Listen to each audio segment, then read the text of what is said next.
Core the Bible podcast number 47, Intentionally Bound to Holiness from the Heart.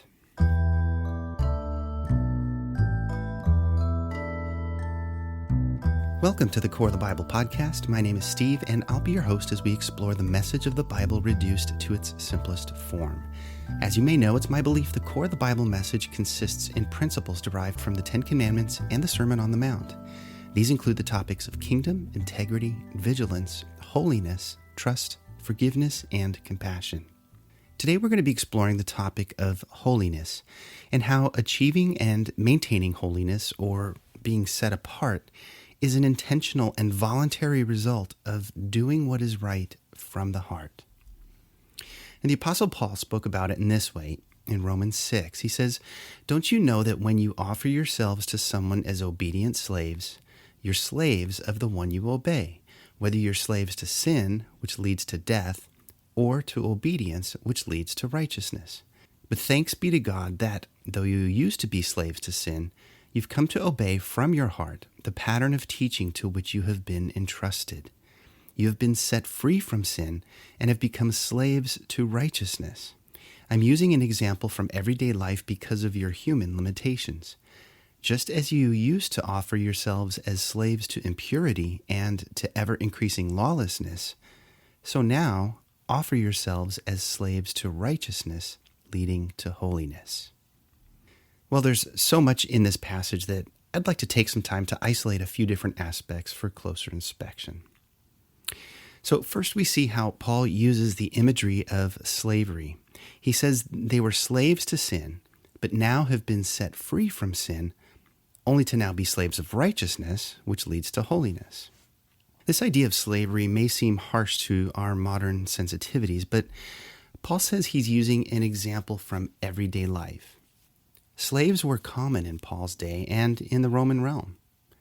And when we think of slaves today, we typically think of the unwilling souls who were kidnapped and sold against their will into a life of hard labor and physical abuse. While that was certainly a reality in Paul's day, there was also another type of slavery that was much less severe, yet just as binding on the individual, and that was indentured servitude. In this type of slavery, it was not uncommon for someone to intentionally and voluntarily bind or sell themselves to an estate as a way of working off debt. And while they were in servitude, the master provided for their needs while they worked off their debt. Once the debt was paid or their obligation was honored, they could go free. Many times, at least among the Jews, they were treated well and sometimes even desired to stay on with the family because they had become attached to that familial group. To give you an idea of this type of servitude, here's just a brief excerpt from the law regarding slaves, and this is from Exodus 21. It says, "When you buy a Hebrew slave, he is to serve for 6 years, and then in the 7th, he is to leave as a free man without paying anything." And that's the year of Jubilee. "If he arrives alone, he is to leave alone.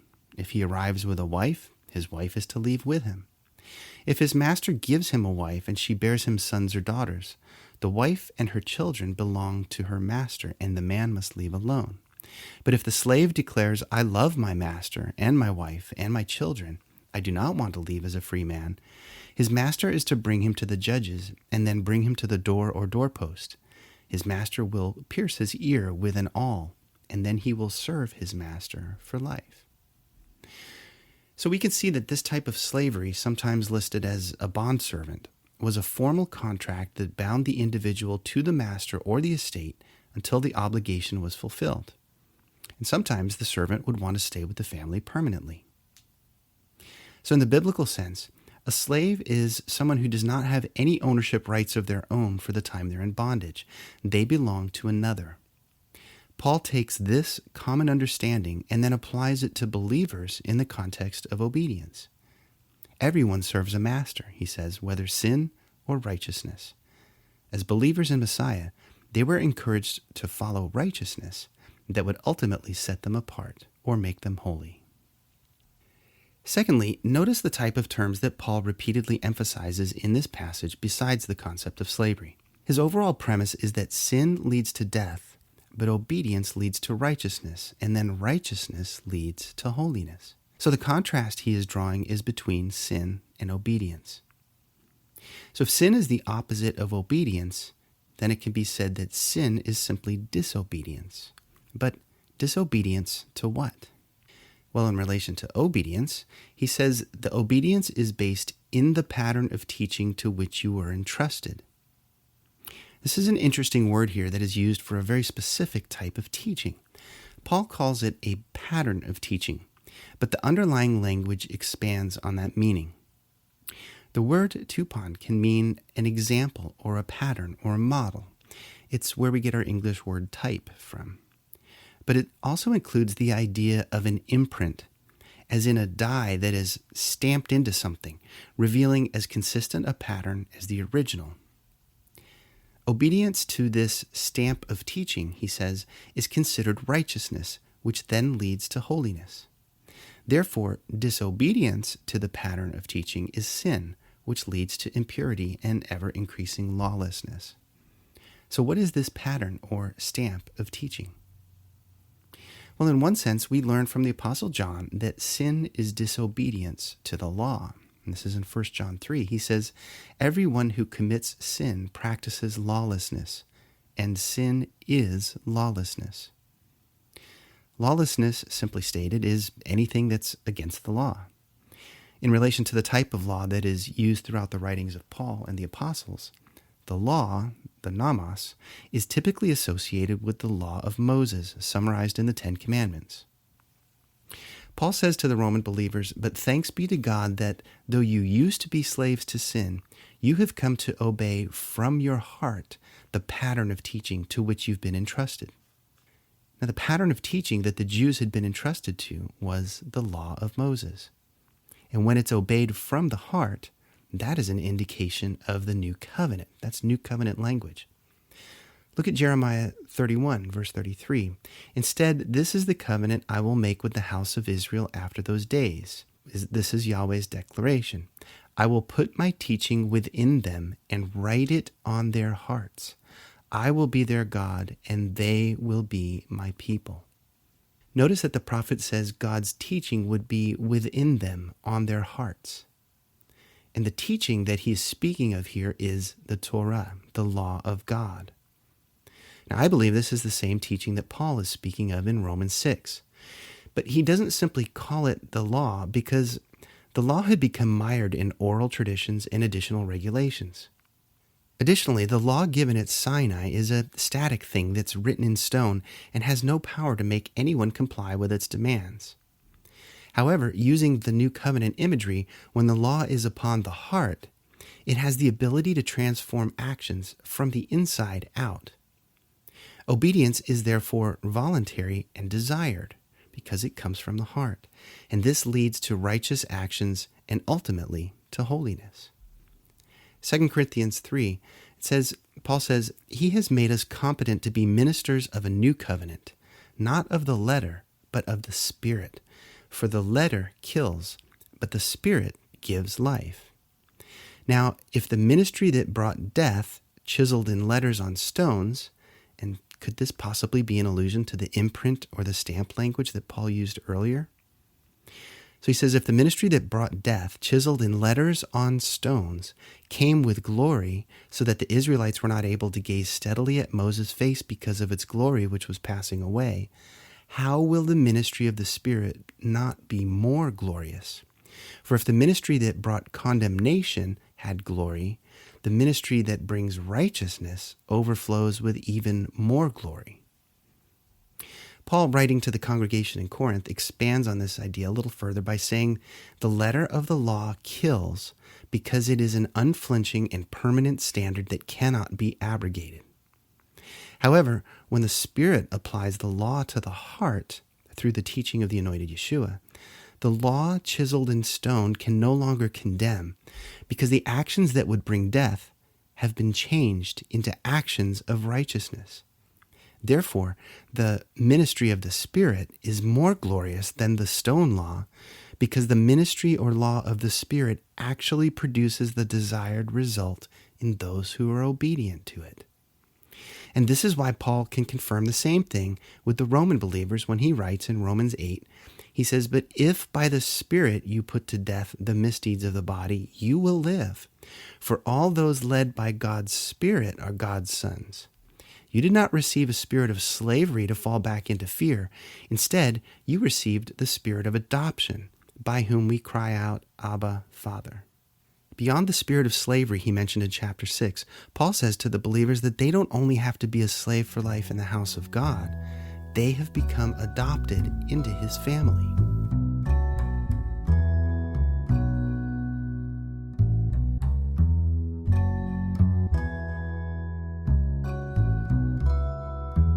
So in one primary respect, the life of a believer is simply an honest recognition that the life they are living is not their own.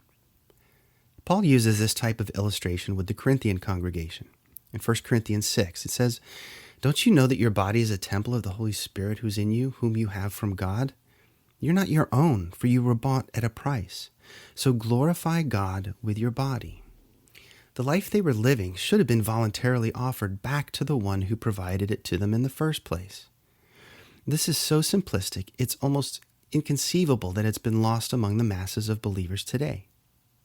Unfortunately, we're so used to viewing our lives as belonging to ourselves that we easily fall back into old practices of doing whatever we want with them. We many times unwittingly go back to serving impurity and lawlessness simply out of habit. However, a believer, once freed from sinfulness, must, by default, accept another intentional yoke upon themselves. But this is a yoke that is bearable and easy. As Yeshua said in Matthew 11, he says, "Take up my yoke and learn from me, because I am lowly and humble in heart, and you will find rest for your souls. For my yoke is easy and my burden is light." This yoke is easy because it's a life being lived as the designer has created it to be. A life separated to him according to his law, obeyed from the heart. This is a life of holiness. You see, holiness is not some sort of mystical state of existence, but a continual practice of doing what is right or righteous actions. And we can only know what is right or wrong in God's eyes because of the revelation of his law. In Acts 10, it says, Peter began to speak, "Now I truly understand that God doesn't show favoritism, but in every nation, the person who fears him and does what is right is acceptable to him." So this is why God is holy, not just because he is magnificent and removed far above all he has created, but because he is always, always doing what's right. He can never be convicted of wrongdoing or injustice. In Isaiah 5, it says, "But the Yahweh of armies is exalted by his justice, and the holy God shows that he is holy through his righteousness," or his righteous actions. In Romans 9, Paul agrees with this and says, "What should we say then? Is there injustice with God? Absolutely not." You see, as believers, we recognize that all life flows from God, and we are simply yielding ourselves to live righteously or with righteous actions within the parameters of the life that he has given us. We know that God has given us life. In Genesis 2, it says, "Then Yahweh God formed the man out of the dust of the ground and breathed the breath of life into his nostrils, and the man became a living being." And in Job 33, he says, "The Spirit of God has made me, and the breath of the Almighty gives me life." Since God has given us this life, shouldn't we offer it back to him? Additionally, Paul cautions the Corinthian believers to purposely maintain their righteous lifestyle through the fear or reverence of God, which leads to holiness. In 2 Corinthians 6, he says, "Don't become partners with those who do not believe. For what partnership is there between righteousness and lawlessness? Or what fellowship does light have with darkness? What agreement does Messiah have with Belial? Or what does a believer have in common with an unbeliever? And what agreement does the temple of God have with idols? For we are the temple of the living God, as God said, 'I will dwell and walk among them, and I will be their God, and they will be my people.' Therefore, come out from among them and be separate, says Yahweh. Do not touch any unclean thing, and I will welcome you. And I will be a father to you, and you will be the sons and daughters to me, says Yahweh Almighty." So then, dear friends, since we have these promises, let us cleanse ourselves from every impurity of the flesh and spirit, bringing holiness to completion in the fear of God. You see, a life that is set apart in holiness is separated because it is constantly being renewed in the image of the one who made it. By reverently living according to God's standards, we will, in an ongoing sense, cleanse ourselves from every impurity of flesh and spirit, as Paul says. In 1 Thessalonians, he writes, "For God has not called us to impurity, but to live in holiness." So we need to exercise the voluntary commitment of bondservants, committed lovingly for life to a family estate, recognizing our adoption into God's family. Our mindfulness in remaining intentionally and purposefully bound to this life of righteousness, that is doing what's right from the heart, is what causes us to become holy and set apart for use by God. Well, once again, I hope I've been able to provide you some ideas and concepts to meditate on further. If you enjoyed this week's podcast, be sure to visit coreofthebible.org to read daily blog posts on these topics and to find out more about the message of the Bible reduced to its simplest form in the Ten Commandments and the Sermon on the Mount. If you have questions about today's topic or comments or insights you'd like to share, feel free to email me at coreofthebible@gmail.com. Thanks for your interest in listening today, and as always, I hope to be invited back into your headphones in another episode to come. Take care.